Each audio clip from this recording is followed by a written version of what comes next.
Et on passe à la séquence des commodities. Elle s'appelle la commo du jour. Comme vous le savez, l'homme du jour, le spécialiste des commos, c'est Bernard Pradeclos, président de Winwest. Bonjour Bernard. Ah, il me dit plus bonjour, vous m'entendez? Ah, j'ai eu peur, j'ai cru que vous n'étiez pas poli ce matin, ça ne vous ressemblait pas.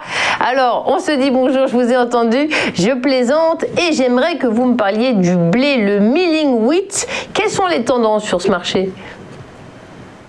Alors écoutez, en fait, donc déjà le graphique que je vous présente est un graphique en données hebdomadaires, donc très large. Hein. Évidemment, sur les matières premières, on va souvent rechercher des mouvements lourds puisqu'elles sont effectivement très impactées par tout ce qui est la saisonnalité, avec le climat, etc. Bon, et là, en fait, on va constater que depuis plusieurs mois, maintenant même plusieurs trimestres, on était sur une très très forte hausse et qu'on était sorti de niveaux de résistance qui duraient depuis plusieurs années.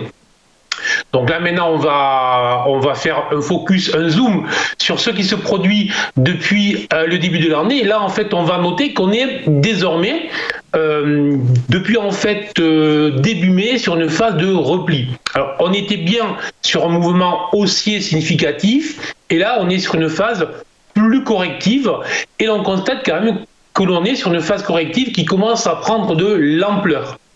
Alors toujours de la même manière, on avait une dynamique haussière significative. On attaque une phase corrective en tant que trader, en tant qu'investisseur, en tant qu'agriculteur qui va travailler sur les matières premières et sur les marchés financiers. On va s'intéresser tout simplement au niveau support. Donc on va regarder où se situent les niveaux support. Et là, on a un niveau support qui est très clair, en fait, qui est situé autour des 200 € et l'on s'en approche désormais très fortement.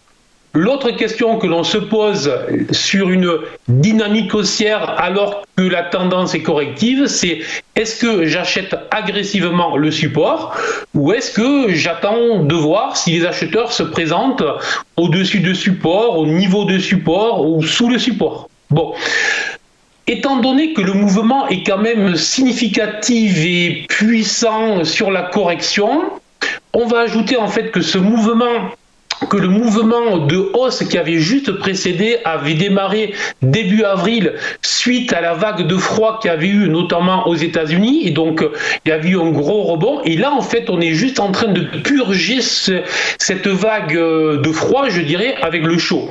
Donc tout simplement on arrive sur un niveau support, on peut se réintéresser pour se repositionner à l'achat, mais je considère que vu la vitesse à laquelle on arrive sur le support, il faut se montrer prudent et donc attendre, regarder si les premiers acheteurs se présentent. À ce moment-là, si on voit qu'il y a des rebonds sur le niveau support, on pourra décider de rentrer, mais je déconseille de rentrer de manière agressive sur le support.